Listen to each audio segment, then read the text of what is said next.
Bienvenue sur Tu savais, c'est ça, le rendez-vous des sujets strictement inutiles et donc rigoureusement indispensables. Aujourd'hui, on va s'attaquer à un vrai mystère de l'asphalte, une question que s'est sûrement posée quiconque a déjà pris sa voiture en direction de l'ouest. Vous voyez le tableau, on roule, on se rapproche de la Bretagne et tout à coup, plus rien. Fini, les barrières de péage, les tickets, les files d'attente, tout a disparu. On entre comme dans une sorte de zone franche routière. Mais alors, pourquoi cette exception? D'où ça vient, ce qui ressemble quand même un peu à un privilège? C'est ce qu'on va décortiquer ensemble. Alors, soyons clairs tout de suite, cette gratuité, ce n'est pas du tout un accident de l'histoire ou un oubli administratif, au contraire, c'est une décision politique bien assumée, le résultat d'un combat et d'une histoire très très particulière. Et ce qui rend cette gratuité encore plus étonnante, eh bien c'est la qualité du réseau. On ne parle pas de petites routes de campagne sinueuses, attention. La Bretagne est quadrillée par de vraies voies express, 2 fois 2 voies, super bien entretenues et qui sont parfois même plus modernes et plus sûres que des autoroutes payantes ailleurs en France. Pour comprendre, il faut faire un petit bond dans le passé. Retour dans les années 50 et 60. À cette époque, la Bretagne, c'est une région vraiment isolée. Géographiquement, c'est une péninsule, on l'appelle le bout du pays, et économiquement, elle paye cher cet enclavement.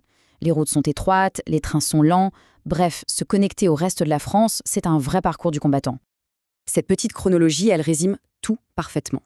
On part d'une région qui est vraiment en marche. Puis arrive 1968, avec une mobilisation énorme, qui débouche sur un tournant décisif, le plan routier breton. Et des décennies plus tard, en 92, on voit que cet acquis, il est défendu bec et ongle face aux menaces de privatisation. Le vrai point de bascule, c'est donc 1968. Sous la pression des élus et des habitants, le gouvernement du président Pompidou lance ce fameux plan routier breton. L'objectif est simple, moderniser et désenclaver. Mais dans ce plan, il y a une clause fondamentale, un principe non négociable. Le futur réseau sera gratuit. Et voilà, cette phrase résume tout. Ce slogan, c'était vraiment le cœur de la revendication bretonne. L'idée était simple. Il fallait éviter la double peine, celle d'être loin de tout géographiquement et en plus celle d'une barrière financière pour pouvoir bouger. C'était une question de survie économique et de justice. Le modèle qui est choisi est donc très précis. Ces nouvelles routes ne seront pas des autoroutes classiques confiées à des entreprises privées qui se payent avec les péages. Non, ce seront des voies express, c'est-à-dire un bien public géré et financé par l'État. Et voilà, c'est ça la clé juridique et financière de la gratuité. Alors on pourrait se dire qu'avec le temps, cette exception aurait pu sauter. D'ailleurs, plusieurs gouvernements ont bien tenté de revenir sur ce principe. Mais à chaque fois, ils se sont heurtés à un mur, un front uni de la part des Bretons.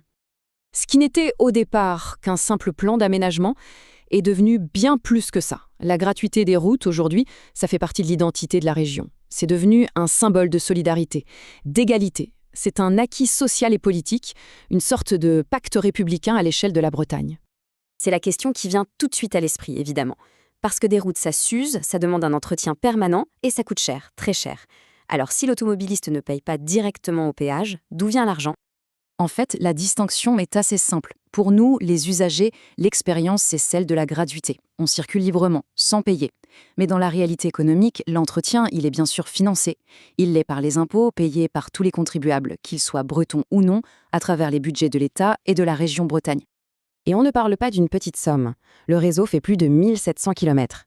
Son coût d'entretien, chaque année, se chiffre en dizaines de millions d'euros. C'est le prix que l'on paye tous, collectivement, pour maintenir ce modèle unique en France. Allez, pour finir, parce qu'on est sur Tu savais ça, on va se faire plaisir avec quelques anecdotes et petits faits amusants qui se cachent derrière ces routes. De quoi alimenter la prochaine conversation en voiture en direction de la Bretagne. Alors, notez bien, d'abord, l'objectif de 1968, il était très pragmatique. Faire en sorte que toutes les grandes villes bretonnes soient à moins de 2 heures de Rennes. Son nom officiel, il est un peu technique, RRSB, pour Réseau routier structurant breton. Attention aussi au piège des panneaux bleus. On a l'impression d'être sur une autoroute, mais en fait, ce sont des routes nationales. Et pour vous dire à quel point les Bretons y tiennent, en 92, face à une menace de privatisation, on voyait fleurir partout des autocollants touche pas à mes routes gratuites. Et l'ironie de l'histoire, c'est que certaines de ces routes gratuites sont aujourd'hui jugées plus sûres que des autoroutes payantes. En conclusion, s'il y a une chose à retenir, c'est que les routes gratuites en Bretagne sont beaucoup plus qu'une simple commodité. Elles sont le témoignage bien vivant d'une lutte politique, d'une identité forte et le symbole d'un désenclavement réussi qui, plus de 50 ans après, continue de tracer sa propre voie. À bientôt pour un nouveau sujet.